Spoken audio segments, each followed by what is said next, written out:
Respect the situation. It's all good. All right. Did it do the countdown? Yes, it did. All right. Good evening, everyone. Part two. If you wasn't here for part one, this is your girl, Lady She of Hot Michael Lady She podcast. I am excited for our guest on tonight, the Honorable Brianna Vaughan from Hempstead, New York. Listen, this young lady has already spilled how she started in this thing, but I need you guys to hear what I just heard. I'm already in awe of her. Like, I done hugged her. The energy is great, and I'm excited. She has some candles that we're gonna tap into this as well, because she doesn't just wear the robe, she has the candles, and she's an entrepreneur, so we're gonna tap into that as well. But thus far, I've learned that at 5 years old, she knew that she was going to be in law. I've learned that her two amazing parents have raised three amazing children, and they are all flourishing. I've learned that she is 29 years old, and already she became a judge. She has opened up her own law firm and A candle company name Black Gold Luxury Brand. Black Gold Luxury Brand. I don't know why I can't say the name, because I love the name, but yeah, that's where we at right now. So I was just asking her, what was the point where she said, okay, I know I want to be a lawyer, but now I know I have to be an attorney. So you can share that story. Yeah, so when I was in high school, Michael Algora got stabbed on the handball court, and it was such a devastating event, because you think you're safe at school. School is your second home when you're a kid. Yeah. And I remember we were in a student government meeting, and they went over the loudspeaker and they shut us down, and then they sent everybody home like rapidly. Nobody knew what was going on. Cops are flying. And then we come back the next day and hear what happened. And that was the first time I was able to really organize. As a student government person, I was able to, help do a peace rally and give out purple roses. And like, we really had conversations about gang violence and violence in the community. And then that was my first interaction with the Nassau County DA's office. So I was interning there. Actually, before I interned there, they pulled me in as the student government president at the time the next year. And we built a handball court at Hempstead High School. We moved it closer on the premises, and we did a memorial bench and a memorial for him. I don't know if it's still there. And then I interned later on after I graduated with the Nassau County DA's office. So I think my steps were ordered in the sense that life just kind of kept happening. And then, like I said earlier, I kept seeing that my uncle was in and out of the system, and that hit my family close to home. Right. So it was always just like, I need to be a lawyer so I could help people. Yes. And that's really why I wanted to be a lawyer. It wasn't for the fame. It wasn't for the money. Although that doesn't hurt. but right. But also, government lawyers don't get paid that much. Don't ever let anybody lie to you. I heard. Broke. Yeah. So thank you for saying that. Loans to pay back, because law school is not cheap either. But that's a fact. But I just wanted to help people. I needed to help my community. So that was kind of like the push where you're like, this is actually happening. Like, because it's easy to say, I hear things about my town and I heard this happen, and it's not your life. But once it gets so close to you, you're a student. Yeah. You're supposed to be learning. You're supposed to be progressing. You're supposed to be focused, having fun. Let me say that also, having fun. It's cool, get good grades and everything. But when you're a child, you're supposed to be enjoying yourself. Yeah. So while you're supposed to be enjoying yourself, learning, creating bonds, having relationships, getting close with your mentors and things like that, you have to hear about someone being stabbed. Yeah. And you really like, listen, I really got to get into this thing. Like, this is not just me having a title and saying it's cool that I'm going to be Esquire. Like, I got to be the Esquire that has a voice. So, thank you so much for that. Thank you so much for hearing the call. And, everybody doesn't realize that the steps are ordered. Look, even when I didn't want my steps to be ordered, when right. I wanted to do my own thing, God said, all right, go ahead, and pop me back and move me back. He said, what they call it, a short lease that he have, a short lease that he has you on. He's definitely let me wander off just to tell me how much I need to come back. Right. Love that. So now, every day I just say, God, show up and show out. Like, yeah. Let me be a vessel through you. Absolutely. Because I've seen it. And I'm like, I'm gonna do it myself. Yeah. I'm telling you. Listen, he gonna pull you back when he see there's a gifting and there's a need and there's a greatness, especially for your community. So was that a thing where you said, you know what, I could go anywhere, but I just have to. I have to go. Yeah. Again, that was divine intervention, and my steps were ordered. I honestly did not want to come back home. Wow. So where were you? What did you want? What did you want to do? So when I was in law school, when you are going into your third year, your last year, you do interviews over the summer for the DA's offices. I had already done my clinic at the DA's office, and I was in special victims, and I swore up until then I wanted to be a special victims prosecutor. Did those explain. I know what special victim is, but explain. So special victims it's literally like SVU when you watch Law and Order. Mm-hmm. So it's people that have been, sexually assaulted, abused. It's domestic violence in a lot of cases. It is rape. It is child molestation. Just the worst of the worst crimes. And I swore that that's what I wanted to do. And I'll never forget. There was a case, and the young guy, the defendant, was from Hempstead. And mind you, I'm in Albany. Right. Albany. He's from Hempstead. Tell them what school you went. I'm so sorry. We got to kind of go back a little bit. Okay. The things I learned that you have not learned. Yes. So let them know what school you went to. So I'm a Hempstead born and bred native. I went to Jackson Annex, Jackson, Maine, the middle school, the high school. Then I went to SUNY Albany for undergrad and Albany Law School for law school. Right. So she's in Albany now. Yes. Saying that. So I'm in Albany, and the defendant's from Hempstead. I look at the file. I recognize the name. So I'm like, what is he doing here? Mm-hmm. It has to be somebody else. Look at the address. Nope. From Hempstead. Okay. Right. Recuse myself. So I did not touch that case at all because I knew who the defendant was. Right. And then it's the last day. They do their closing arguments. I go to watch my attorney that I'm shadowing, one of them, do their closing arguments. Tell them what's shadowing. I know what it is. So when you shadow, that means you're following somebody in court. So at this point, I'm interning, right. And I'm following the attorneys in court in the Special Victims Bureau in Albany. So I go, there's a closing argument, which means that both parties are resting their cases and they're giving their summations at the end of the trial. They asked me to sit with the victim. Deliberation was short. Right. Deliberation was super short. I think deliberation was 2 hours, which usually... Oh, that's short? Yes. For a case that lasted over a week. Yeah, that's really okay. Short. Okay. And it was a sexual assault case. So... And I think that they overcharged. They were charging him with rape 1, which is the highest count. Okay. And I think that they overcharged it. And I sat next to this girl. She was a 16-year-old girl. Mind you, I'm in law school at this time. I'm maybe 22. Right. You're not too far. Much older. Right. And I'm looking across at the defendant, and I'm like really? You get here? Yeah. And I was conflicted in that moment. Because I said, I know the family you come from. I know you weren't raised like that. I don't want to believe that you're capable of this. But I'm also I'm sitting next to this girl, and she's 16 years old, and she is shaking. Yeah. And she put her hand on mine, and I'm holding her hand. And the verdict comes out, not guilty. Not guilty. And the girl just went stone. Body just... face never moved, just stone. And that's it. That's the end of it. Case is over. Order of protection is dropped. So now you can walk out. He can walk out right behind you. Right. Now what happens to her? And I remember I went back and debriefed with my professor. And I was like, I'm not doing this. I'm never going to be a prosecutor. No.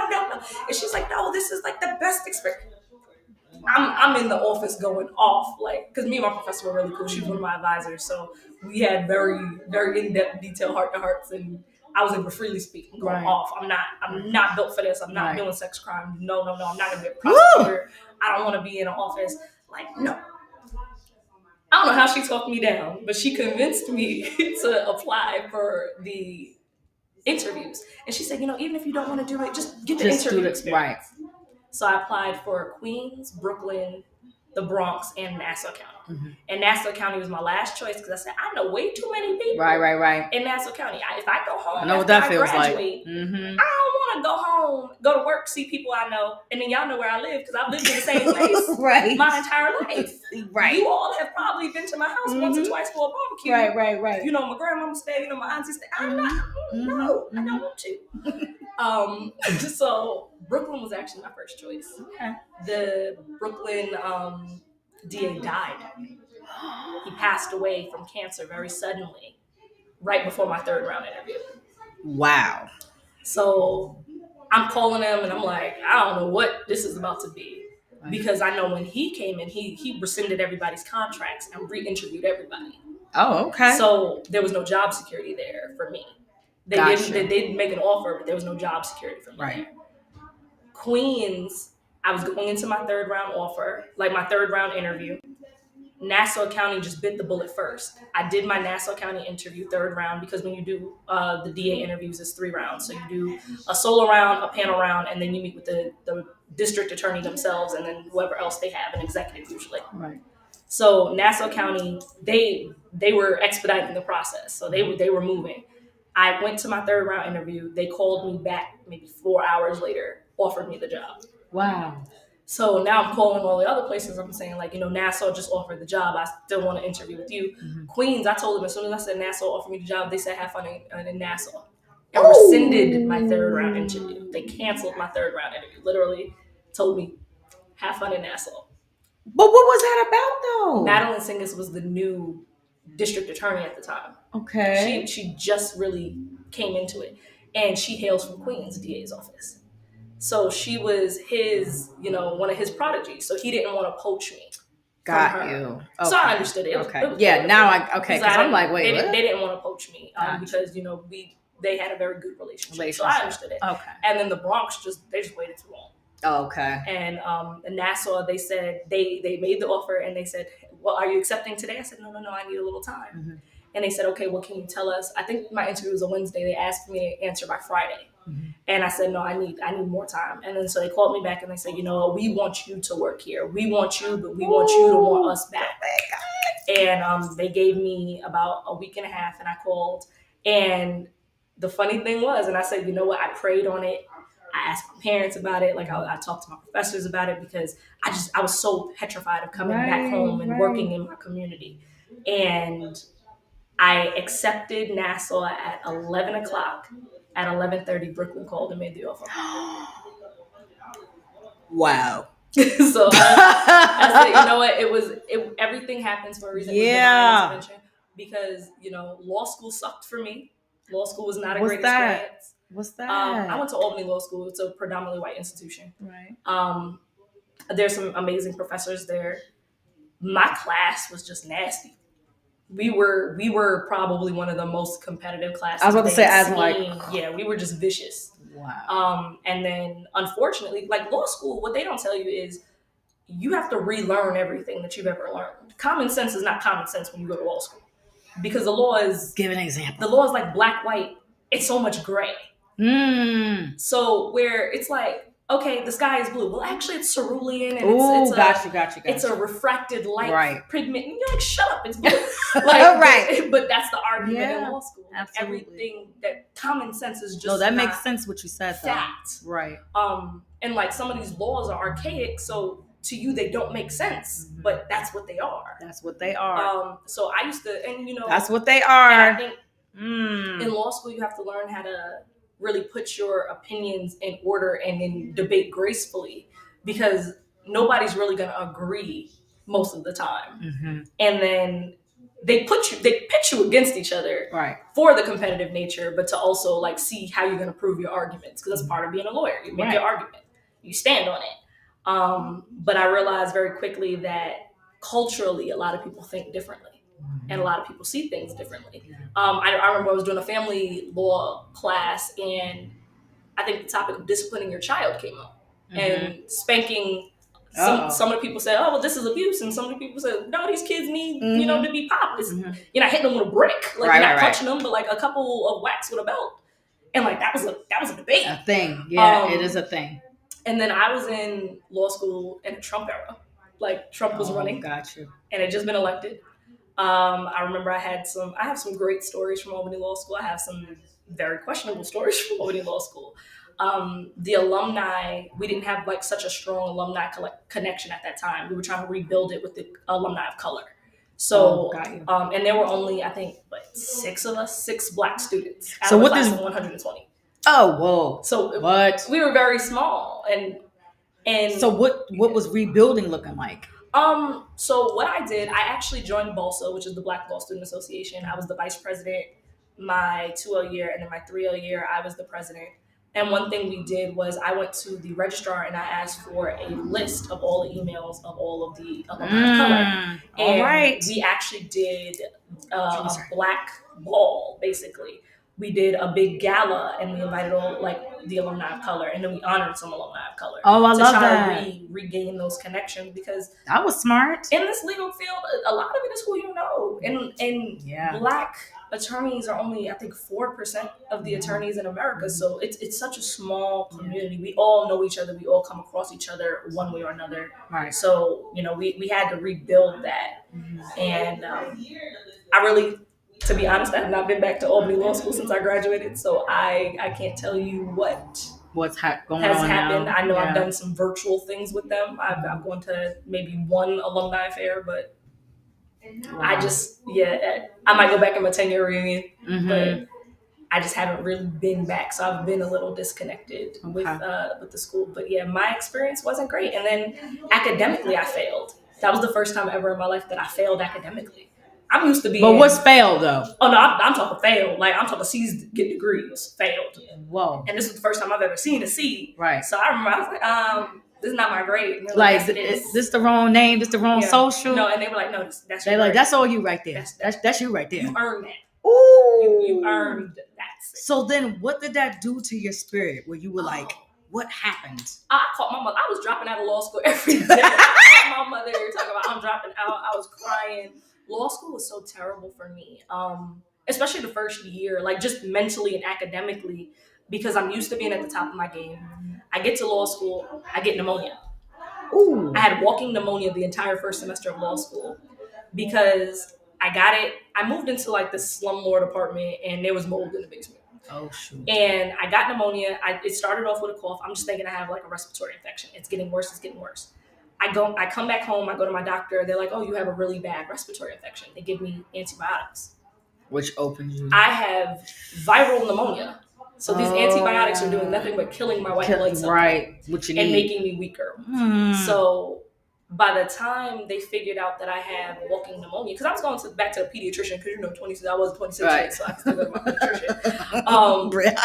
But it got to the point where I started coughing up blood, like mid-class. Like I couldn't breathe, coughing up blood. I left and went to urgent care, and I said, I don't care. I just need you to take an x-ray of my chest. Right. I'll never forget that nurse came back. She said, how are you still walking around? I said, with my feet. And she's like, do you know that you have pneumonia? And I said, no. I can't know because nobody told me. And she said, like, your entire left lung is like, so like, and it's really hard to study when you can't breathe. That's what I'm thinking. Like, how were you functioning? So I barely. So I think that's part of the reason why I failed academically. I was sick, and it was like, and I'm still working because I was paying for school. Like I took out loans for school, so I was still working for the Center for Disability Services. Wow. So and I was doing day hab. So I had my person, and I would go see him, and then I had just taken on a second client. So wait a minute now. Time out. I need the picture drawn. So you're in law school. Yep. You don't feel well. Nope. You're working. That's kind of two jobs though. Yeah. Yeah, they tell you when you go to law school, your first year, they tell you not to work. And it's kind of a lot of times, college period, they tell you not to work. They tell you not to work and not to get a car to kind of get the feel for things. I worked all through college. I came up to Albany with a job. I was working at Walmart here in East Meadow. Right. And I got that job through the DA's office because they did a program. And then I had been working there through high school. So when I moved up to Albany, I just transferred up. So and then right after that, my second semester, my freshman year, I became an RA on campus. I was one of the youngest RAs to get the job. Oh, I couldn't stand my arm.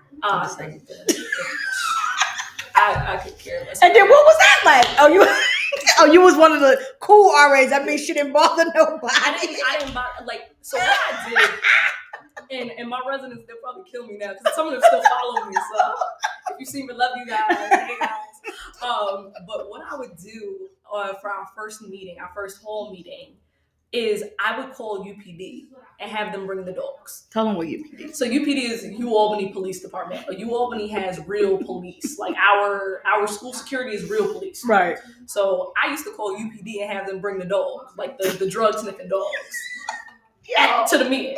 And like, so I'd be talking to people, I would act so hard. I'm like, I'm a no nonsense person.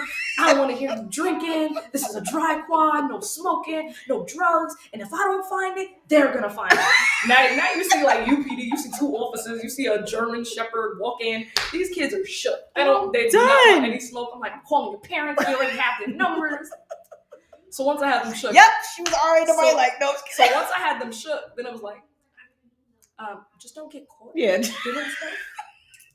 I'm like, if you're gonna do it, go, like, if you're gonna drink, go on the wet quad, don't be here.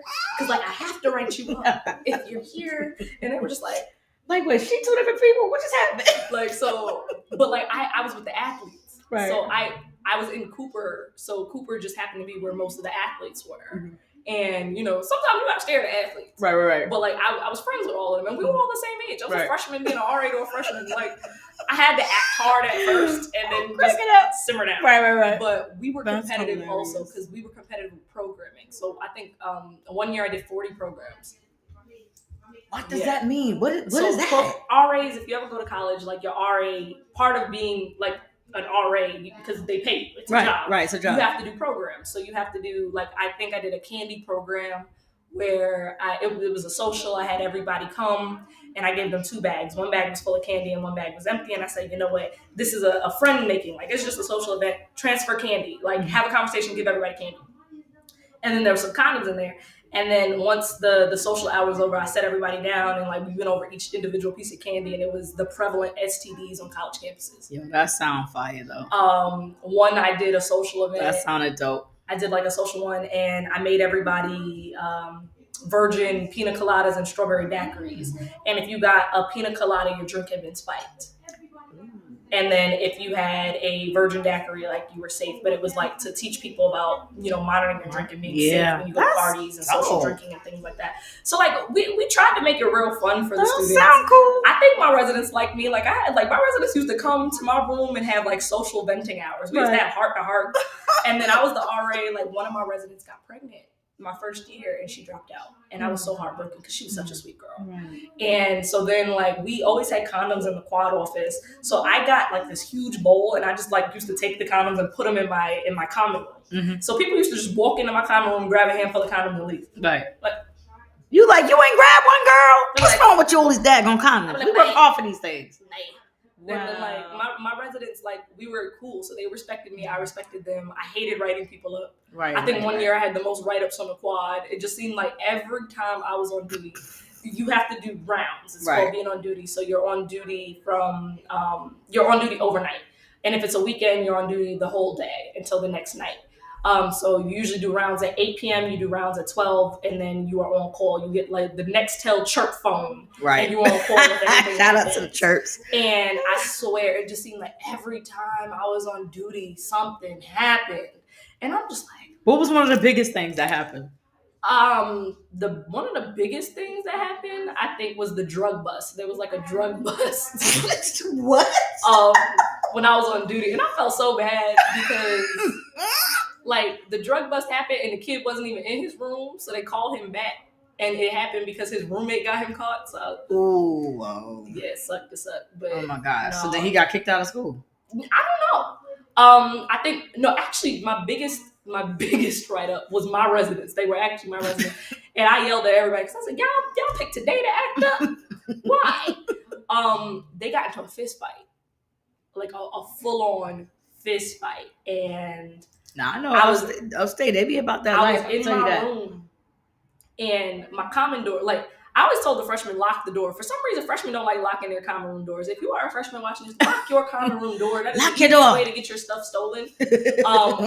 So my bedroom door was always locked. It's like 11:30 at night. I just laid down, and mind you, I'm on duty this night. I had the early round, so I just laid down, and then I hear somebody trying to open my bedroom door.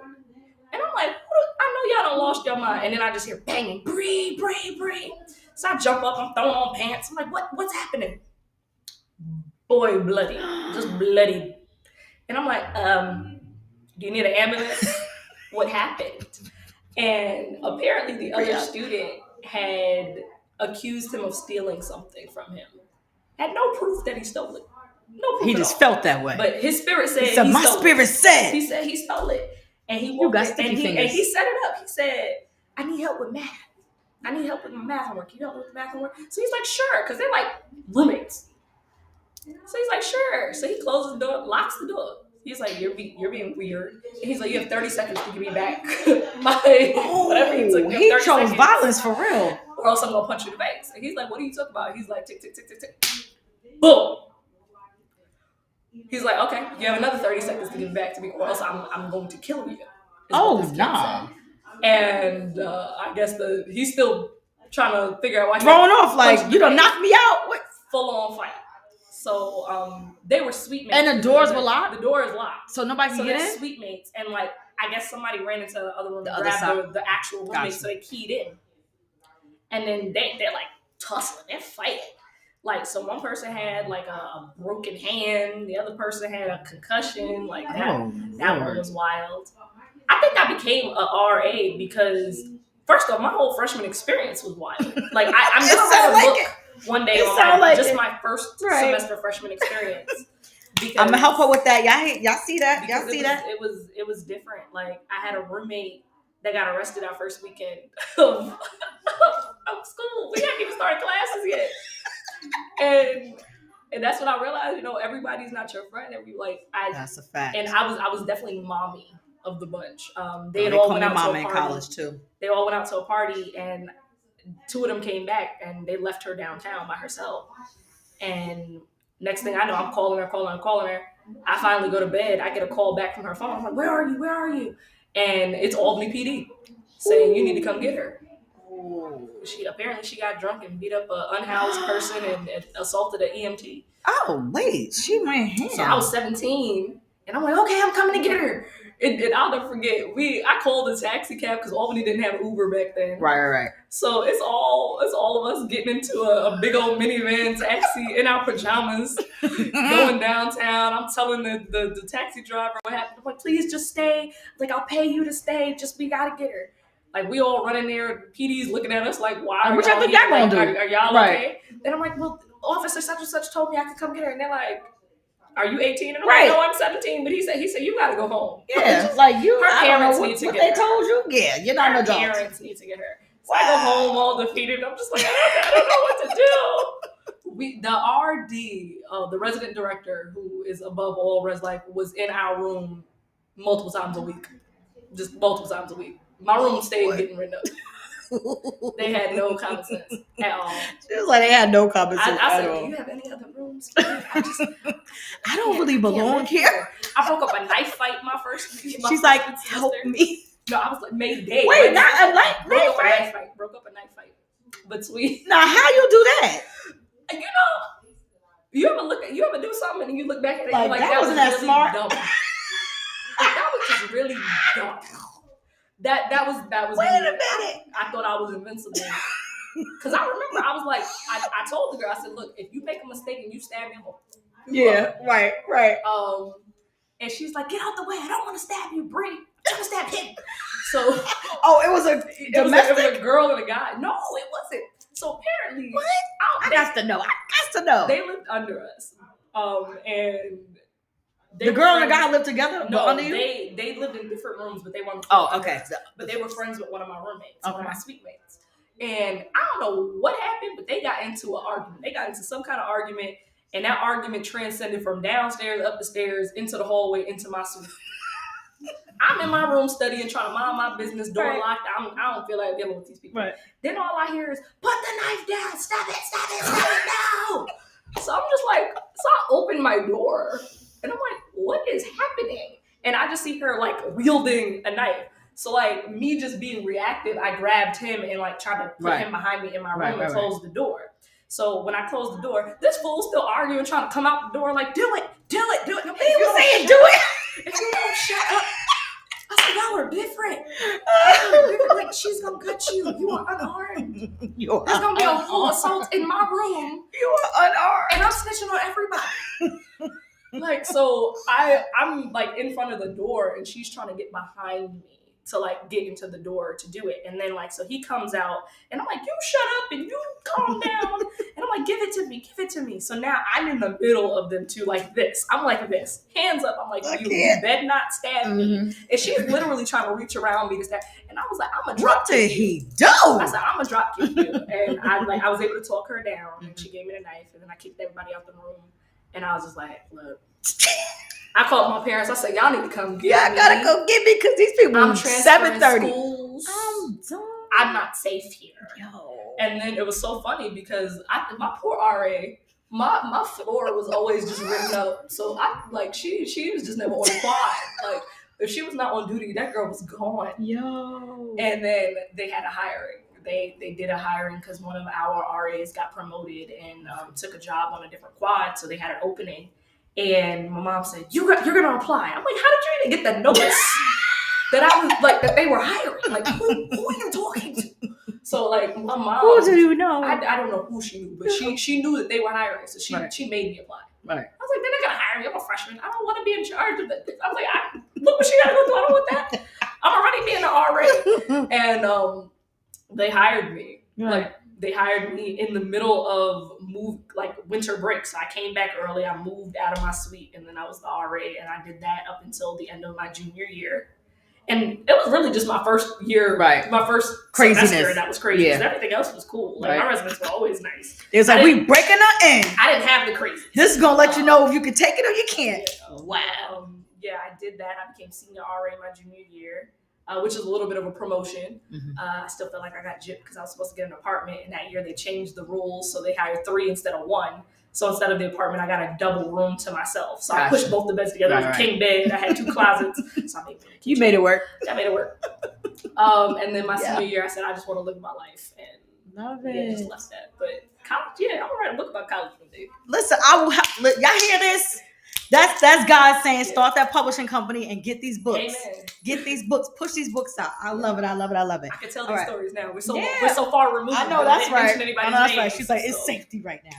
That is too good, too funny, and wow. All right, so you're already in college now. You're figuring things out. You're in this now. Mm-hmm. So, is there anything? I know you said you guys are trying to build the alumni. You said Albany was predominantly white. Did you experience anything that had you like feeling like you were kind of devastated in reference to being Black in this absolutely. community? I did a program in my second year of law school, maybe my third. Nope, it was the second. I did a program and it was called Bridging the Gap. And this was monumental for us because we invited the Albany mayor, she RSVP'd, who's an alumni of Albany Law School. Nice. And we invited the police commissioner, and we had community leaders, we had prosecutors, we had defense attorneys, and we invited the entire community to come into the school and have an open forum panel. Wow. And this is around the time where, police shootings of unarmed people was big. Big. Had a full-on budget for it. And because I got approached by a professor my 1L year going into my 2L year over the summer to curate this program. So it wasn't even supposed to be a BALSA program. Sorry. And I guess there was another police shooting, and it was taboo to have it at that time. The professor pulled funding. Ooh. We already got the people are RSVP, people are confirmed, pulled funding. So now I go to the deans. I'm crying. I'm pleading my case. I'm livid.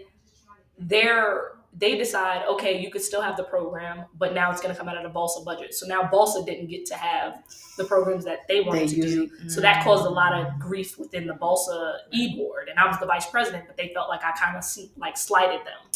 And they weren't understanding because at the last minute it was just like BALSA presents, and they didn't know anything about it. So I understand, but they just didn't want to hear me. Right. But as part of the event, aside from having the community panel, which went off great, and people were talking about it, we got news recognition and whatnot, I did a mural. So I printed out a bunch of pictures of people of all nationalities that were slain by police brutality. White people, Black people, Chinese people, Spanish people, and plastered the wall outside of the cafeteria with it. Right. And a lot of students received it negatively. But what hurt me the most was I had it up for about a week. The dean who used to be my professor, she asked me to pull it down. She's like, okay, when are you going to take it down? The program's over. And they usually don't put anything on those windows. Right. So it was a special permission to plaster the windows. So I was like, okay, I've had it up for a week. I'll take them down. And so I go back after class at the end of the day to go take my pictures down because I paid money for those pictures. So I can keep them and see if anybody else wanted them or for any other BALSA events or whatnot. They're gone. Ooh. Pictures are gone. So then I go back to the dean's office. So I said, did you take those pictures down? And she said, no, I literally just spoke to you about it. they should still be there. And I said, well, did the janitors take it down? And she said, no, I didn't authorize anybody to take it down. Go ask the secretary. So I asked the secretary, I go downstairs, I asked the secretary, I said, hi, do you know where my pictures are? And she said, didn't even answer me, just nodded her head like that. And I said, well, where are they? And she said, and I was like, what does that mean? I need you to use words. Use words. And she got up and she said, oh, let me get them for you. Took me out of her office to like the hallway to a garbage can. Pulled the pictures out of the garbage can. And I said, no, you threw them in the garbage. Yeah. I said, clearly this was trash to you. Mm-hmm. I don't want them. No, it's fine. Grabbed my hand, put them in my hand. No, it's fine. And you grabbed me? You put trash in my hand. And then proceeded to ask me if I wanted the rest of the pictures that you threw in the cafeteria garbage. I don't think I've ever cried so hard. I felt so disrespected. I felt so I'm disgusted. Low. I immediately went to the demons. They made her write me an apology email, and I said, no, like, this is not okay. This is not okay. I was also devastated in Albany. Oh my gosh. Because I fell to the bottom of the class, because I had pneumonia, I was sick. I fell to the bottom of the class. I solidly earned those C's and B's. Right. And when you're at the bottom in your first semester, what they do is they put you in an extra class. Okay. And that class has a stigma around it. Like, the class is the remedial class. Got you. So, a lot of the upperclassmen and a lot of the people in the school, like, that's the taboo class.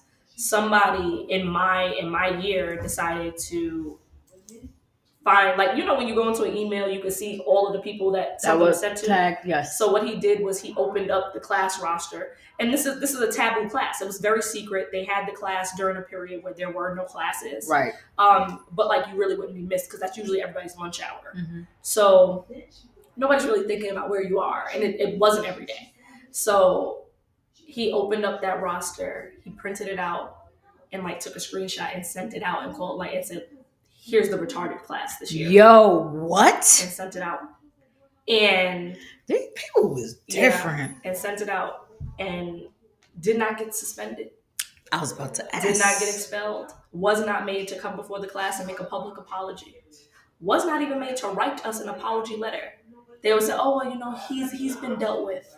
Oh, like, I'm like, that line. From Character and Fitness, like, how is he being dealt with? Because he's still here. Character and Fitness.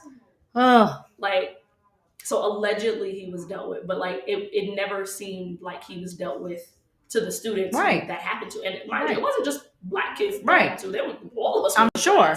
And I remember how I found out, because whereas other students found out, I guess because somehow they got the screenshot or whatever, I wasn't in the in crowd. Right. So you wasn't privy. I didn't get the screenshot. Mm-hmm. I walked into class, and one of the girls in my class, she said, "Are you okay?" And I'm like, yeah, I'm fine. Like, I was like, I'm getting over the pneumonia, but like, I'm good. I'm thinking she just asked about my health because I used to cough and disrupt class all the time. Like, my lung was coming. She's like, I was only half dead. Yeah, showing up to class. But she said no. She said, oh, you don't know. I said, no, what? And she told me what happened, and I was just like, devastation. Like, I was devastated. Yeah. But then the after effect was a lot of people that I used to be cool with, or like that would invite me to a study group or whatnot, would stop studying with me. They stopped studying with me. People literally stopped talking to me. Like, they didn't think I was intelligent anymore because I'm in the remedial class now. I cannot. So like that was me. So that really just put me on like edge. So like, I had my select few people that I'm still friends with to today. Love it. But like, I was very much a loner. Like, I was a very popular loner in law school because everybody knew who I was, whether I knew them or not. But I was involved. Right. And I mean, I think that also, when stuff like that happens to you, you really have to dig deep in yourself and like just hype yourself up. Yeah. So I ended up being on the diversity committee. Yeah, I ended up being the BOSA president. I ended up being a admissions ambassador. Like, I was like, oh, y'all want to do this? All right, cool. And you didn't do anything about it? Now you're going to hear me in every meeting. Yep, I got you. I occupied the dean's office. Yo, I love this. I love it. They were very happy when I graduated, I'm sure. They were like, bye. They were like, yeah, okay. But, like, being a lawyer was a journey for me because I didn't pass the bar on the first round either. It took me 3 times to pass the bar exam. Wow. And that's why I say everything comes full circle, and everything was divinely ordered. Because had Brooklyn hired me, I don't think that they would have kept me after I failed the second time. Because usually they'll give you another bite at the apple, but like after that, they terminate your contract. Oh, wow. Nassau County kept me, and they didn't have to. They put me in ECAB. Okay, God. So I always have to say thank you, Nassau. Yes, absolutely. Nassau held me down. Yeah. But they, after I failed the second time, I'll never forget, they made me open it at work. It came in at 3:00. And I said, I got work to do. Let me finish my cases. I'll go home. I'll open it in my privacy, and then I'll let you guys know tomorrow. And they called down. The execs called down. They said, no, they got to open it now. It was myself and one other student in my class. We failed, and we both failed twice. Wow. They made me open it. My supervisor standing behind me, and she's like hands on my shoulders, like she's excited. She's like, I know you passed it. I know you got it this time. Sorry to inform you.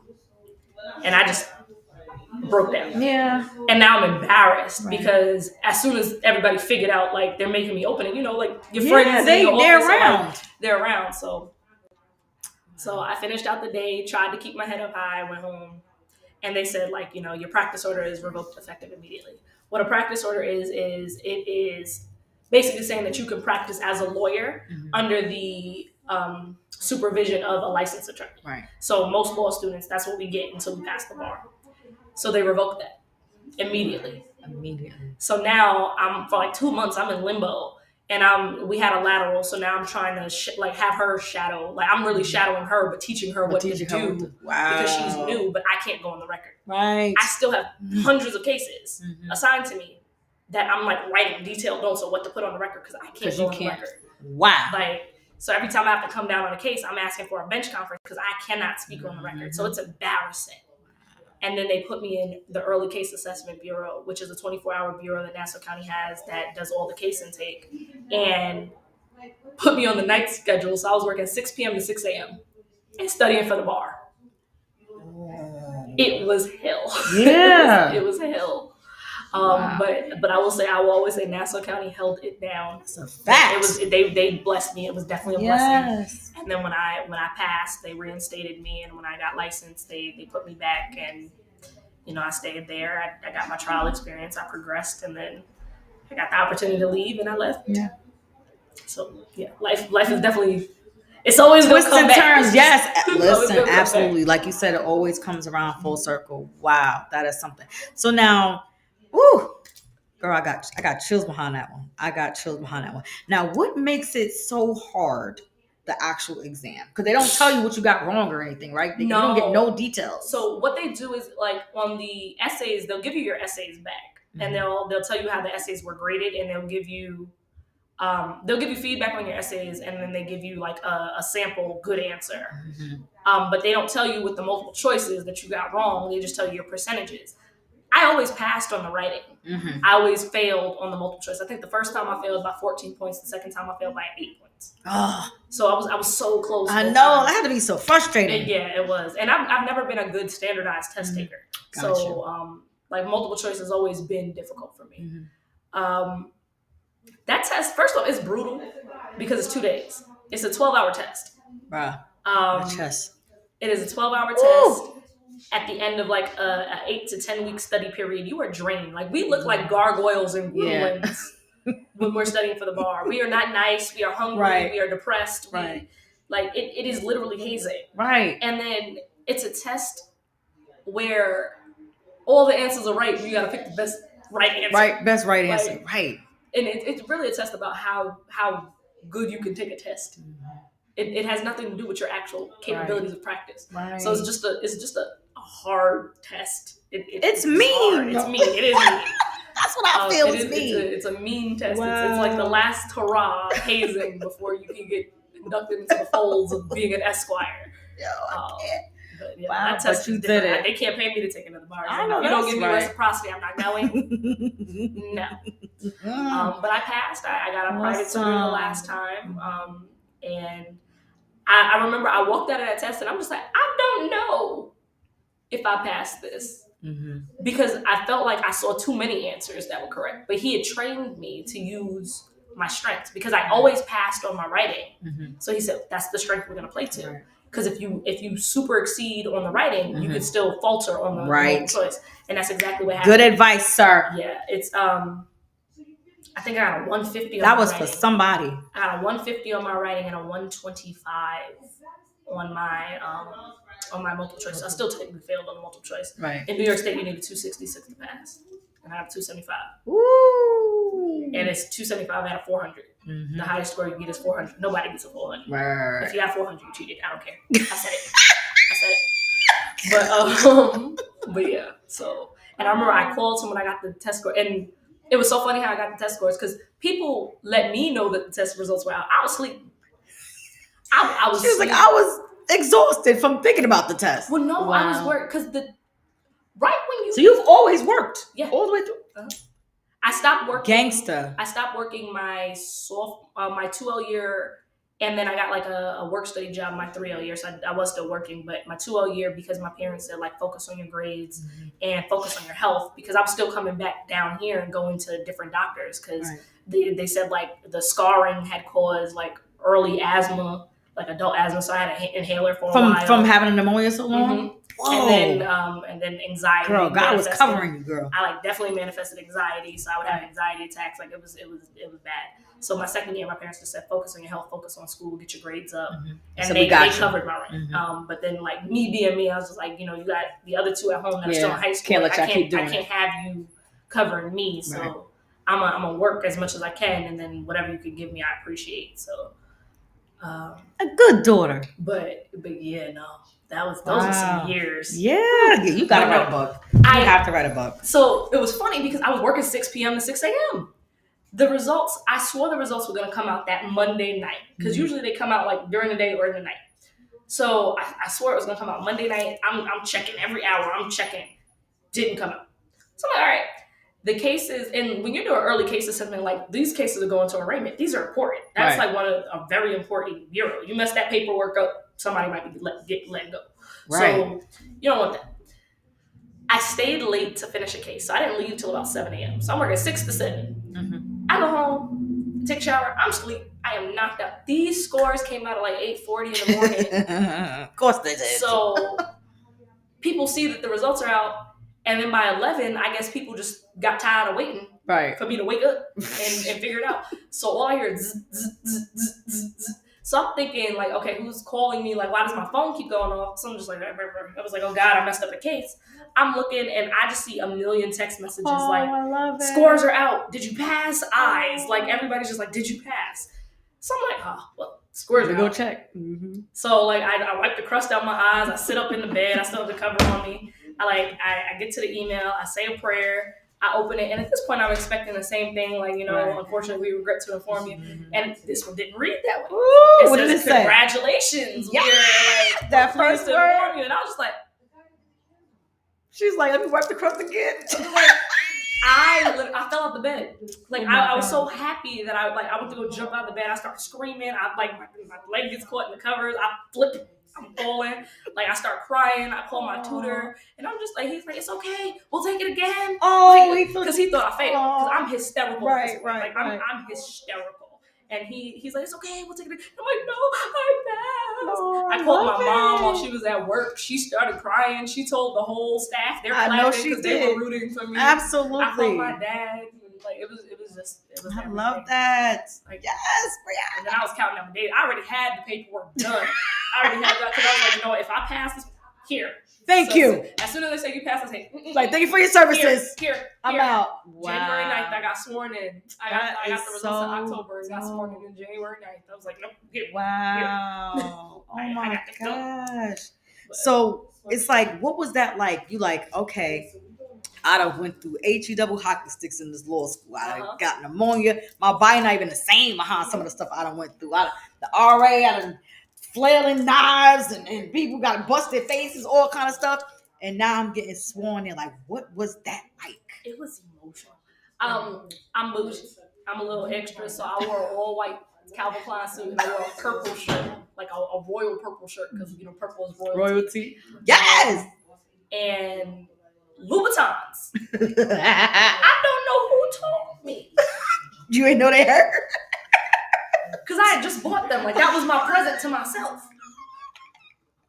I don't know who told me that was a good idea. Louboutins is not the baby foot cushion. Not when you standing for all them hours, because when you get running, you really gonna be standing for about 3-4 hours. Wear comfortable shoes, ladies.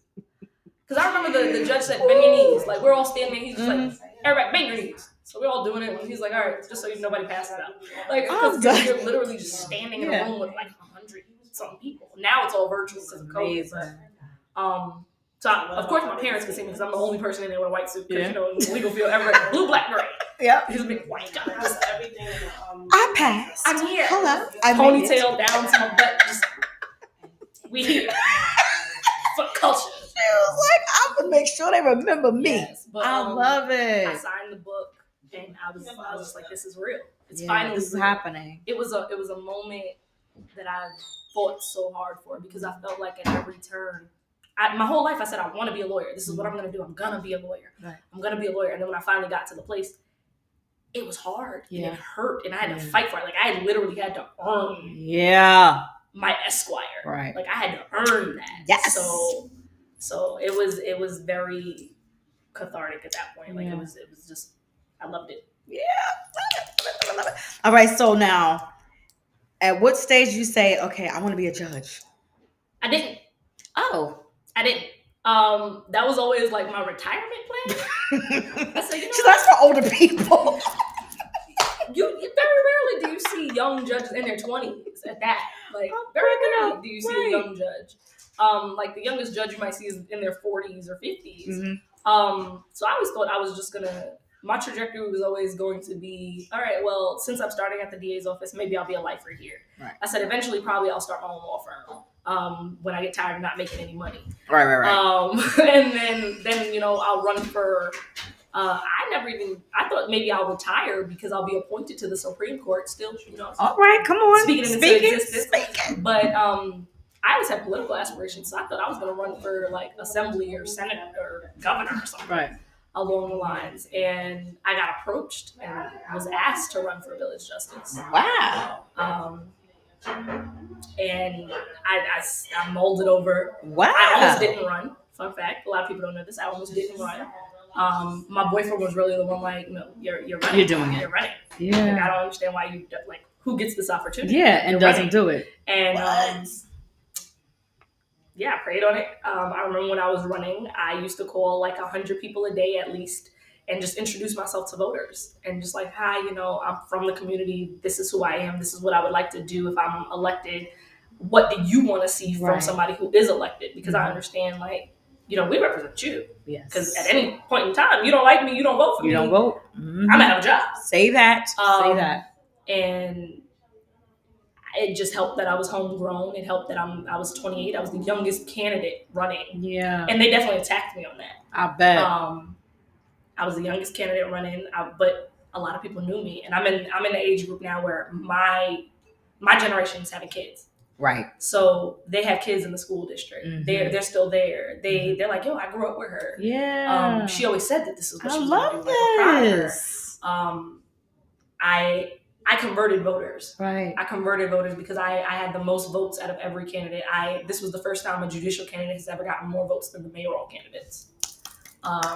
She did that, y'all. And so we're here, and I dress up every time I get on the bench. Love this. Like, I'm still getting used to the fact that people stand up when I walk in the room. Just like, sit down, like be seated. I love it. Yeah, it's an experience. Go ahead, girl. You better go ahead. I love it. So now you're at a place where you're like, oh, I'm going to open up a law firm too. Yes. It's always been a dream of mine. I've always wanted to open up a law firm. Being the village justice is a very interesting judgeship because it's a very low tier court. Okay. So I do traffic court, I do vehicle and traffic law violations, I do housing matters and village ordinance matters. We're only open on Tuesdays and Wednesdays for court. Okay. And I have an associate judge. So we alternate schedules. Right. I'm on the bench 4 days a month. I have a lot wow. Yeah. It's a very nice job. Right. Very nice. I need to step it up. No. Like I got enough jobs. I'm often in meetings, or like doing paperwork or on panels or doing other things in my judicial capacity. Right. But as far as it goes, me presiding and like actually having cases to look over and rule on, I'm on the bench 4 times a week. Wow. Because my other judge, he takes 2 weeks also because we alternate weeks. Got a lot of free time. Dope. Got a lot of free time, and Right. I missed arguing in the court. Oh, I missed advocating. Right. Because as a judge, you're a fair and neutral arbiter. Like, you're an impartial party, right, and you're listening to all sides. And I miss being in the fight. She's like, I want to side. Yeah, so I decided to start my own firm and love this. And the beauty of it is, I can take the clients I want, and I can unfortunately say, like, you know, she's like, I can be selective. Thank you. I can be selective. I love this. Listen, she earned it to be selective, okay? Because law school was taking my edges, and I wasn't even there. What? I cut off all my hair. You did that in law school. Cut off all my hair. My hair was falling out. I was so stressed. My hair was falling out. Wow. Yeah. No, it sounded like a lot. Listen. 2 books in here. 2 books is definitely coming out. Yours. I'm working on a poetry book. Shout out to thank you once again to the sponsor of this episode, Diamonds of Diamonds Beauty Spa Touch. Yes, another one who has a book coming out, because both of y'all have some amazing stories. I'm actually working on a poetry book now. I used to do spoken word poetry performance. Too. So I got some videos on YouTube, guys. Check it out. All right, check it out. What's it under? It's under Phenomenal Voices from New Albany. And if you just Google Brianna A. Vaughan, for some reason they keep popping up. I've been trying to get them to like, because now you know I'm a judge. Oh, we about to be on it. I'm about to be now. So I'm like, ooh, I was in a different place in life when I did that. I had a past. I became popular on campus for like people knew who I was. Like, so much so that I went on a retreat when I was in law school.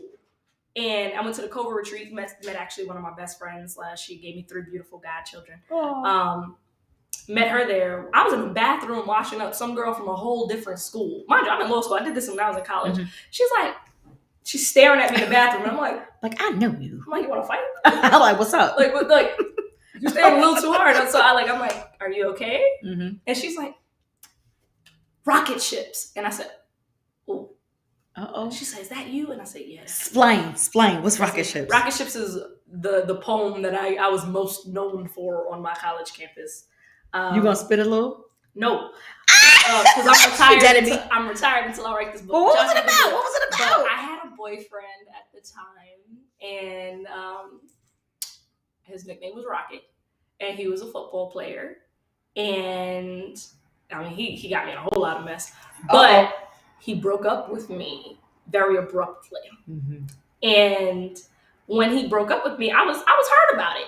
And, being in college and being young and dumb and in love, you never really, we didn't actually have a clean breakup. We didn't really cut ties. He just broke up with me. Mm-hmm. But we're still acting as we're together and whatnot. Mm-hmm.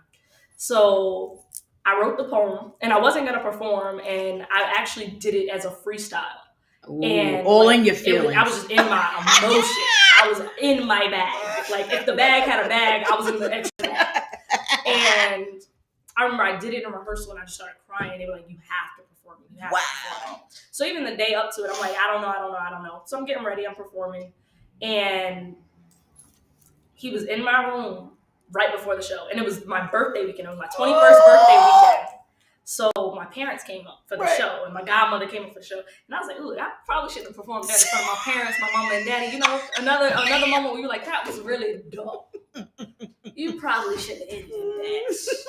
But I had my best friend singing "I Can't Make You Love Me," the Tank version. I had piano playing in the background. Oh, it was the worst. It was the worst. We going on YouTube tonight, and people. I remember he was in my room right before my parents came, and I'm like, I just need you to listen to this poem. If you tell me not to do it, I won't do it, but I just want you to hear it. I need you to hear this poem. He said, no, respect. I don't want to hear it. I don't need to hear it. Go perform your poem. Ooh. And I'm like, you sure? You like, you know how I do. This is what you want. She's like, I don't want to hear it. Do your thing. Uh-oh. All right, cool. She's like, bet. So he left. He left out the back door. My parents came in the front door. We go to the show. Get ready. I'm rehearsing. One of his frat brothers comes. He sits next to me, like in the show, because I'm watching the show. Because I'm on the e-board at this time of that organization. And his frat brother sits next to me. He's like, "When are you performing?" I said, I'm going 3 people after the person that's up." I see him text it, and I'm just like, "That's weird." All right, whatever. Apparently, my ex-boyfriend and one of my very good friends at the time, who were also teammates, they walked in right before I performed, and they were standing in the back. And the way it was set up, we were in a lecture center, so like it's like 300-400 seats. Right. They're all the way in the back. The lights are dim. You have You like can't a big see. spotlight. I can't see anybody. You can't see nobody, right? And like we're packed at capacity. Our shows used to pack out. Like we used to have like the fire marshals coming in and talking about y'all gotta vacate people. Figure this out. So they come in, they sneak in the back. I do the song, like I do the poem. I hear my friends talking, I can't make you love me, like, and then I do it, and like I even changed the poem in there because I started freestyling in the poem. Right. I'm emotional, and lights come up, and like girls are crying. Like after the show, people like walking up to me, they're like, just on behalf of men, I apologize. Like I'm sorry. Like people are hurt by this, and my dad is like upset. Like my daddy want to fight. He like he hands said, and hurt feet. my baby. Word. Because he came out. He's like, who did this? Show me this boy. And I was like, Daddy, no. I love him. Like, I love him. Hey, my mama like, girl. She's like, what is going on? She's like, is this what you're doing up here? Like, my godmother's just like, yikes. I broke that boy down. She's like, I came with all the smoke. I did. What? But it was from the heart. Like, I was just so hurt. Yeah. And then he stopped talking to me for a little while. And then we still continued to act like we were just young and dumb stuff. Girl, girl, like, listen, we be doing things you do at 21. I remember, like, he refused to come cut the cake at, like, because I rented out a VIP section at a club and threw a 21st birthday party that same weekend. Mm-hmm. So like, like I ain't celebrating you. Yeah, no, killed me. He refused to come cut the cake. Like he wasn't having it. He was over me. And then we got past that. But a lot of people knew me on campus for that. Right. So like at that point, you were that girl. And yeah, at that point, people were like, "Yo, when's your next performance? Like, we can't wait." So we always do like that organization always did a show called Love Jones on Valentine's Day. So this poor man. Oh, I'm gonna have to reach out to this man and just apologize. Oh man. If you're watching this, I apologize. I'm grown now. I'm healed. In 2022, she apologized. I'm in a healthy relationship now. I'm healed. I found Jesus. I got saved. So I did. I got saved. It's like he restores. But I'm tired. So we're still acting like a couple or whatever. And I'm being Susie Homemaker. I'm doing this man's like laundry. Right. I'm cooking dinner. He got lunch packed in practice. I'm getting up and making breakfast. Like, I'm being a wife at this point. A whole wife. A whole wife. Ain't even a girlfriend being a whole wife. I don't know what I thought. Trying to regain my time. I don't know. I'm not regaining my time. And we had a conversation, and he said, I said, like, what are we doing? He's just like, I'm just not ready to be with anybody right now. Like, you're amazing. Like, I would be with you if I was ready. All right, cool. I respect it. He did a fashion show. Like he organized the fashion show. I went to support. Mm-hmm. I see him flirting with this girl at the fashion show. And I'm like, I'm here. Mm-hmm. You were just with me. And I know you're coming back to the acting. Well. So we gonna have some smoke. So I remember like he used to call me Caramel. That was his nickname for me or whatever. And then I think he posted a picture with her and he was like, we look like a Reese's Pieces, like at the fashion show. So I went, I'm petty. I went and like to the vending machine and got some Reese's Pieces. And he came over for dinner and I put them on a plate. And I was just like, since you like, Reese's Pieces so much. And he's like, there's nothing going on. There's nothing going on. No, that was classic though. Nothing going on. All right, cool. He graduated a semester before I did. Mm-hmm. So in that graduation period, he graduated in December and then he had to move off campus and he was in between a job at that point. He didn't have a job. And men are very prideful. Right. So what I did before I left is I went and got like the styrofoam to-go containers. Mm-hmm. I cooked a bunch of food like that would have at least lasted him a week because I think he had like a 2-week delay before he started his job. cooked them a bunch of food, and then in the bottom of one, I put like either it was $50 or $100. I like taped it on the bottom of one because I knew he wasn't gonna take money from me. Right. So I gave it to him. I was like, oh, I need help putting my bags in the car to go home for winter break. Put him, gave it all to him. He's like, oh, thank you. You're the best, whatever. Talking to him, New Year's Eve. Talking to him. We're texting, and I'm like, yeah, I'll be back. What do you want to eat? I remember the conversation. What do you want to eat when I get back? This fool tells me, no later than like an hour later, I'm scrolling on Instagram. I am minding my business. I'm not even on this man's page trolling. I'm minding my business. He announces that that's his girlfriend.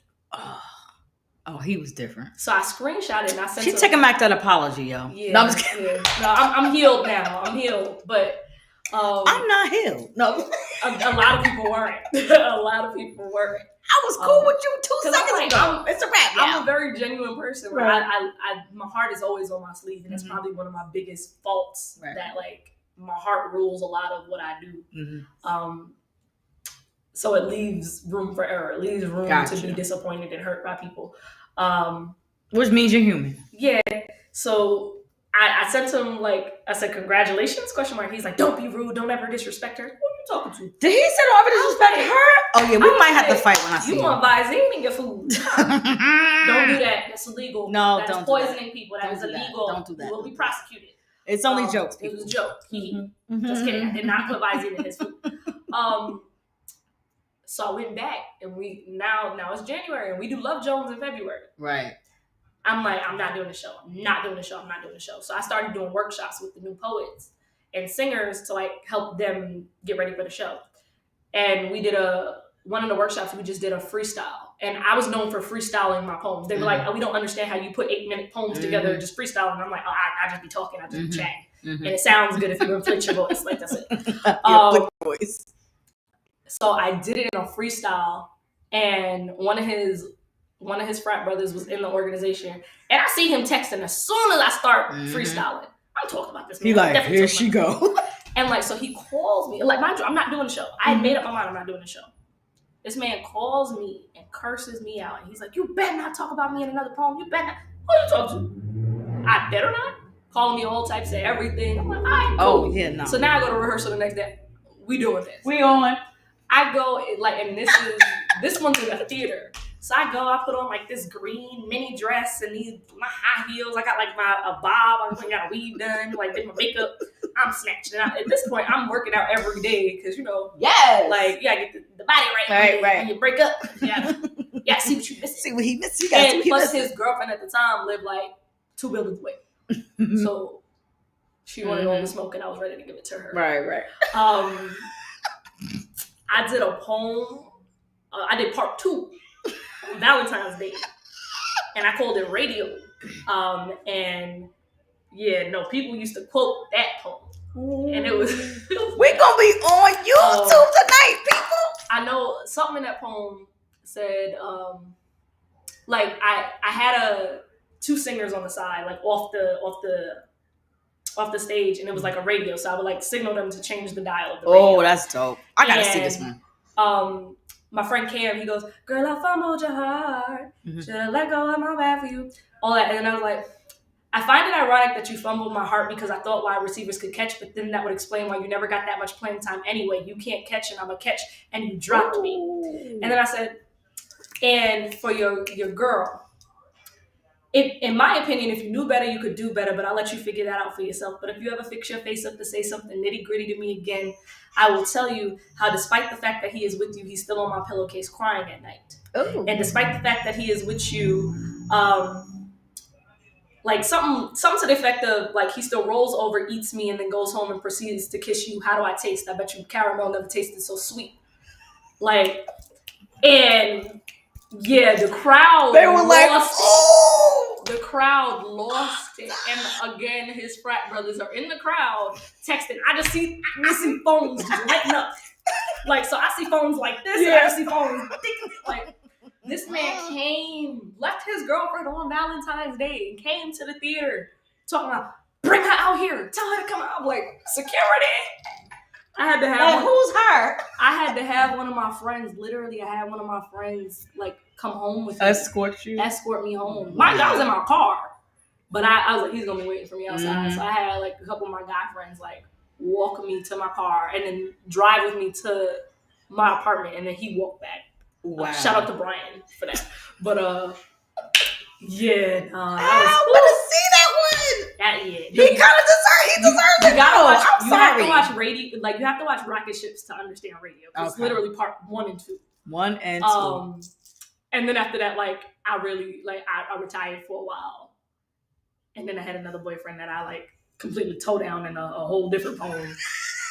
Like I tell people, warning, like I come with a trigger warning, like do not, if you are going to do me dirty, just don't date me because I'm gonna write about you. Don't and then the world's date gonna know me, fam. that you are horrible. That you're horrible. It may stain you for life. It's gonna follow you.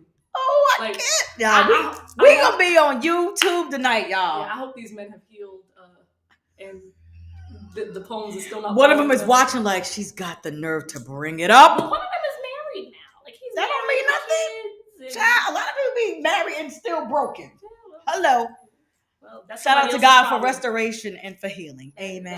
Because she's a whole phenomenal person now. Yeah, she ain't got to write no more poems no more. That was that. Yeah, my poems are happy now. They're happy. I love this. This is so amazing. Like, Brianna, you're dope. Thank you. You are. Like, I'm so glad you came on. She's official. Yes, like, you are dope. So this one done been the heartbreak killer. For a fact. She does with knives, you know what I'm saying? She's the healer, she's mama, she was all this in law school, and now she's blessing her community with her grace and her expertise and her knowledge. Like, this is amazing. Now, she ain't just doing all that, y'all. She's tapped into entrepreneurship. Let us see what this is, please, ma'am. All right, so I got a whole box of goodies here. So these are they smell literally so haven't even hit the site yet. So these are Black Gold Luxury brand candles. They come with the gold top. This one's gray sweatpants. That one's beige hoodie. Yes, gray sweatpants. This is gray sweatpants. I'm done with the name, beige hoodie. So this one is... She is a woman after my own heart, I promise. A musky pheromone kind of scent. So, like, it smells different to everybody who smells it. And then beige hoodie is a Caribbean take wood. So it kind of smells like, you know, your favorite cologne. Oh, my gosh. And then I have a big box of goodies over here. Oh, I love... So, I love pretty things that smell yummy. So this is part of the Valentine's like collection. My husband. This is our trio oil. This is actually a gift for you. Oh, and that's strawberry, pineapple, and chocolate passion oil. So it's massage oils, body Listen. Oil. Awesome. And it actually comes with the whole package. So the Valentine's Day collection, we have our Touch Me candle, which is it melts down to massage oil. Y'all, seriously, I'm not even being funny right now. Like, this is wrong how good this smells. Like, this one, smell this one. This is borderline offensive. This turns into massage This is oil. mine. Yes. Listen. We got the trio. Yeah. Ooh, tonight, honey. This is strawberries and champagne, and that turns into massage oil. And that's a candle. This is the matching organic soy wax. Everything I make is made by hand, and it's all organic and natural products. I actually started my business during quarantine when we first started. I love candles, and I was lighting. I'm a candle lover. I was lighting everything in my room, and I was realizing I was getting migraines. And a lot of these big name brands, they contain phthalates and toxins and carcinogens. And anything with paraffin wax is actually a byproduct of petroleum, so you're burning gasoline. Right. And they are highly cancerous, and they can make you sick. So I had a sensitivity to it.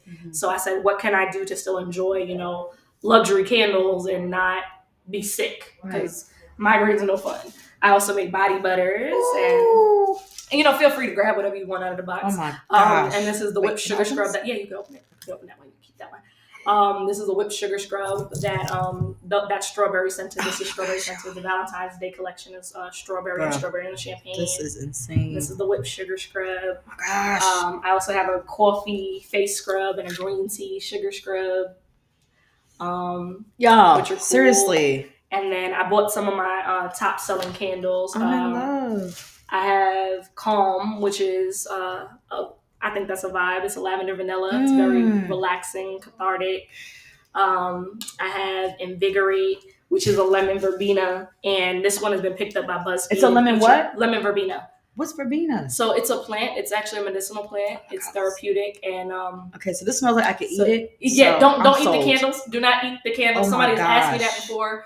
They are natural soy wax, but they are not edible. Do not do Yo. that. You will be sick, and I'm This not would liable. probably be the one I'll be sick on. So that's this the smells one like that, cake. You know, the vanilla candle. People really try the birthday cake, but this one BuzzFeed is featured a bunch of times. So I got a little bit of buzz. Go on my ahead. candle company Oh my gosh, on I that love it. one. And then I have Diamond Sands, which is it doesn't sell I love the name. as much because it's not as hyped as much, but I like it. It's very It's soft, soft. it's mild, but It's it's tropical, soft. and it gets stronger as you burn it. Ooh. And then I have Mahalo, which is the beachy one, which is another top seller. What is the inspiration of the names? I love every name you just said. I really just like they just come to me. I love it. So calm, like lavender, vanilla. I said that's calming to me, so I named it calming. Lemon tends to entice the senses and wake you up, so I named it invigorate. Mahalo, I just like it's that one's mango, it's pineapple, it's coconut. So I said, Mahalo, it's welcome, it's gratitude in Hawaiian, and I just think beaches. Diamond Sands, I just think Diamond Sands are cool. Right. Touch Me, because it's a massage candle. Beige hoodie and gray sweatpants, because those are the most masculine scents I have. And then the coffee scrub and the sugar scrubs, the oils. These are unscented, so these are just sugar scrubs and coffee scrubs. Oh my gosh! Everything is hand. Everything I make by hand. I make at home. Hand, organic. Yep, organic, natural. No preservatives, no additives. Listen, y'all better stop playing with Black Gold Luxe brand. We're good. Listen, she is no joke. Okay, like this is amazing. Everything smells yummy. Don't eat it. I just said that just to say it. Don't eat it. Listen, don't eat it. I'm not liable. Listen, guys, I need you guys to make sure you follow Brianna Vaughan on social media. You can give your social media handle. So my business social media is Black Gold Luxe, LUX brand. My personal account is Be Superhuman on Instagram. You can also follow the Friends of Brianna Vaughan page on Facebook, which is my page for my judicial campaign, and I can update it with what I'm doing in the community. I'm also the president of the Hempstead chapters of the Lions. So if you are in Hempstead and you like community service, we are looking for new members because we are rebuilding the chapter. We're doing some great service projects coming up. If you have any kids, we have scholarship opportunities for them as well. Let's go, parents. Let me know. And we're doing everything we can for the community from every aspect. She's working. That's what I want you guys to understand. She's working. It's just not. She's not just a pretty face who happened to be smart, who now, a judge, an attorney, and all this. She's working in the community. And that's what I really wanted her to come on, for her to inspire you guys in reference to that. But this went a whole other place. Yes. Your story is so amazing. I'm empowered. I'm encouraged. I'm educated behind, what you shared on tonight. I thank you so, so, so much. Guys, please make sure you are following her scholarships. I am big on scholarships.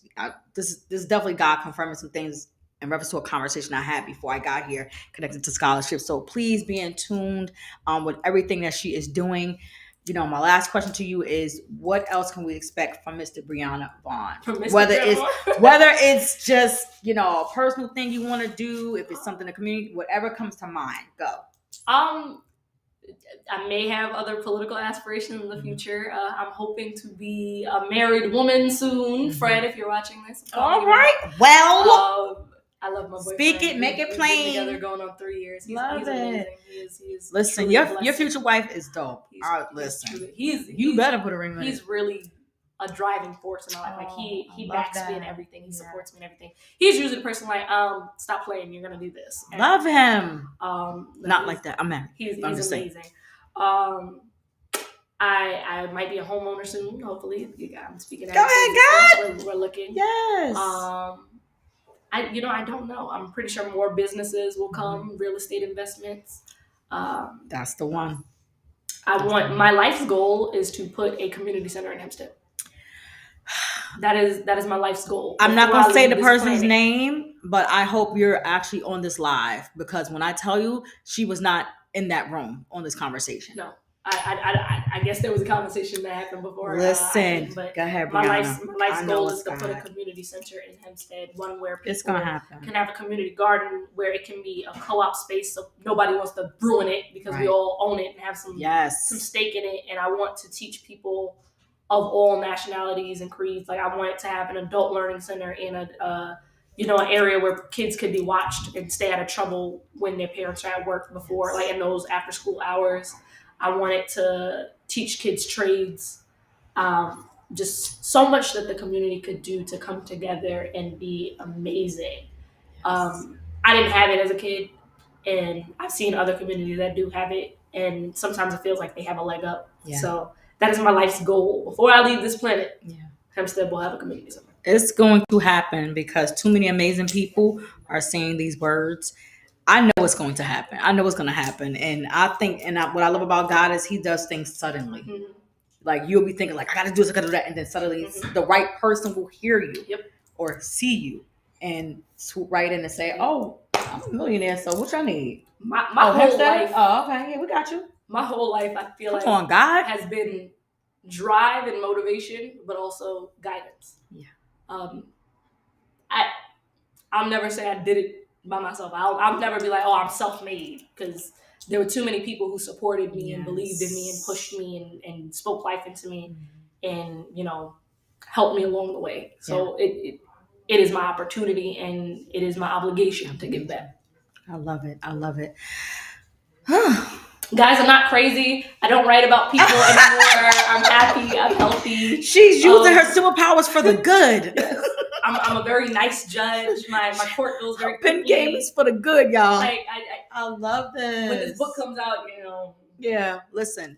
Even with that, y'all, this is divine connections. I promise you. Like, this is God. God is going to get the glory out of everything she does. He's going to connect the dots. The right people are going to see her, see this, and hear her, and hear this and understand that, listen, she's really doing the work. This is not for show. She could be doing anything else tonight. She's coming here, letting you know who she is and what she's trying to do. If you're watching this and you can be of some assistance, please make sure you contact Miss Brianna Vaughan. Yes, she's in Hempstead Village. Oh my gosh, you're amazing. And if anybody wants to shadow me, reach out to my chambers. I do allow people to shadow me on the bench. Love that. Especially young children and high school age kids. Love that. I let them come and shadow and sit with me throughout the entire court process and learn and observe. I'm actually doing a mock trial tomorrow for the same law club that I started at in. And they're doing the same case that I did when I was back in 7th grade. So wow. I remember the facts without even looking at the case. That's how much that impacted me. Doing that tomorrow, and and buy Black Gold Luxury Brand. Yes, but listen, she ain't paying me to do nothing. I am not playing about how good this stuff smells, y'all. This is not a paid promotion, honey. This is wait, what? That's what this is, and this is mine. So I'm hyped right now. I'm coming home, hubs.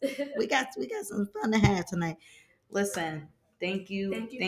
When I tell you my heart is so full, my heart is so full. Huge thank you to your parents for raising an amazing daughter. She is not to be messed with. She is a force, and I'm so excited. I'm thankful that I even had the opportunity to encounter you. Thank you. When I tell you I'm full, I'm a writer too, so I'm bubbling a little bit. So my journaling tonight is going to be different. I'm happy. Yeah, absolutely. Listen, continue to be unapologetically you. I will be sharing all of this on my page. You guys, please subscribe to my YouTube channel. I am getting it together. A team is coming together for me to assist me with marketing and things because I cannot do it on my own. Like she just told you, she couldn't be who she is just with her. Yeah. People pushed her along. People prayed for her. People listened to her cry. People poured into her life. People prayed with her and pushed her through. You cannot do the great things that you see people doing and you're in awe about. They had a support system. No one does anything alone. So I don't know what that was for, but yeah, take that in. So with that, please subscribe to How Michael Lady She Podcast. Share this interview. Tag whoever you need. Tag the parents who they know their children has a gift. I'm one of them.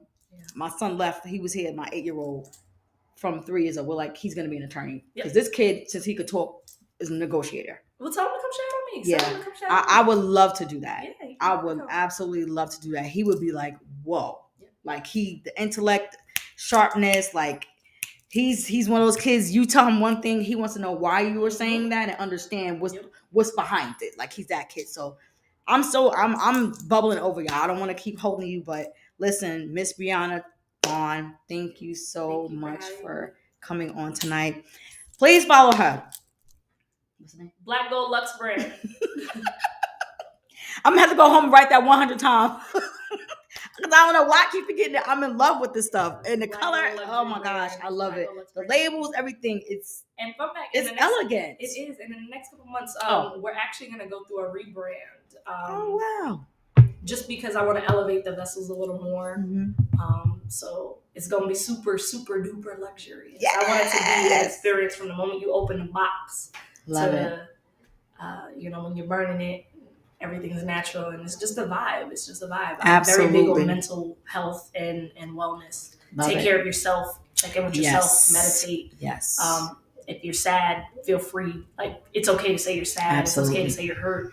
And try to deal with that healthily. Mm-hmm. I've lost a couple friends to suicide. Wow. And that shakes you to the core. So absolutely.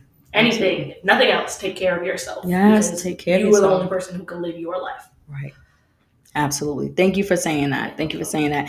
And those who have watched this platform for a little while know I have a heart for the communities, the mental health community. So we've had a nice amount of people come and share and speak on suicide. The same 8-year-old and my autistic son, we had a huge conversation after having a young man on who's autistic and lost a friend to autism. Lost a friend to suicide. So please get the help that you need. Black men, please get the help that you need. We know you carry so much. We love you. All people, we love you. Get the help that you need. Speak to someone, You don't have to be tough all the time, okay? It's okay to be human and say that you are hurting. So please, please, please, get the help that you need. Thank you. Oh my goodness, y'all. She's official. And she from Hempstead. Yes. Like, this is different. Hempstead, oh my gosh. Yes. And listen, everyone continue to support her. Hempstead, stand up. Let's get the work done, guys. We got to be raising more Briannas out here, okay? Because they're there. They're there. Better. Yes, you see the gifts in your children. Do not, when that one is talkative and all that, do not tell them to shut up and do not tell them to go listen to what they got to say, because you don't know who they might be. Okay, you don't know what kind of impact they will have on their community, on you. Okay, so just listen to your children. Start them young. Let them be comfortable with expressing themselves. Oh my God, I don't know why God's taking me here, but yes, I don't know who needs to hear that. That little one who's hopping around and want to ask a million questions and telling you details of these things, allow them to express themselves. Amen. Like, please do that. And give them a journal. Yes. And encourage them to write. Big on journaling. Big on journaling. Journaling saved my life. Like, I can say that right now. I know for sure that outlet that I had with writing everything saved me so much. And I encourage my kids to do the same thing. They can't talk to me about certain things. You mad? Write that thing down. You know what I'm saying? So yes, thank you so much for saying that. Also, even thinking about the brand here, we had huge shout out to David Lockworth. We had him on the other day. He's the owner of Long Island Vegan Pop-Ups. Oh, awesome. Yes. I didn't know that was a thing. Yes, it is a thing. Please watch my last episode on YouTube. He's amazing. He has opened up doors for vegan. Awesome. Yeah, pop-ups. So we definitely have to link. Yes, the chefs, the butters, the scrubs, all those things, pure vegan, organic things, CBD, all these different people, and they come up to his things and connect, and we get some good food as well for those who are vegan. So connect with him and put you out there as well. So divine connections, God is amazing. But yes, guys, subscribe to How Michael Lady She Podcast. Share this live. Share it, comment, send it to somebody who needs to be encouraged and hear a story. This amazing young lady is not finished yet. That's all I can say. And good night. Good night, everybody. And I'm going to have to cut this thing off myself. This is an interesting interview. I'm so take up too much.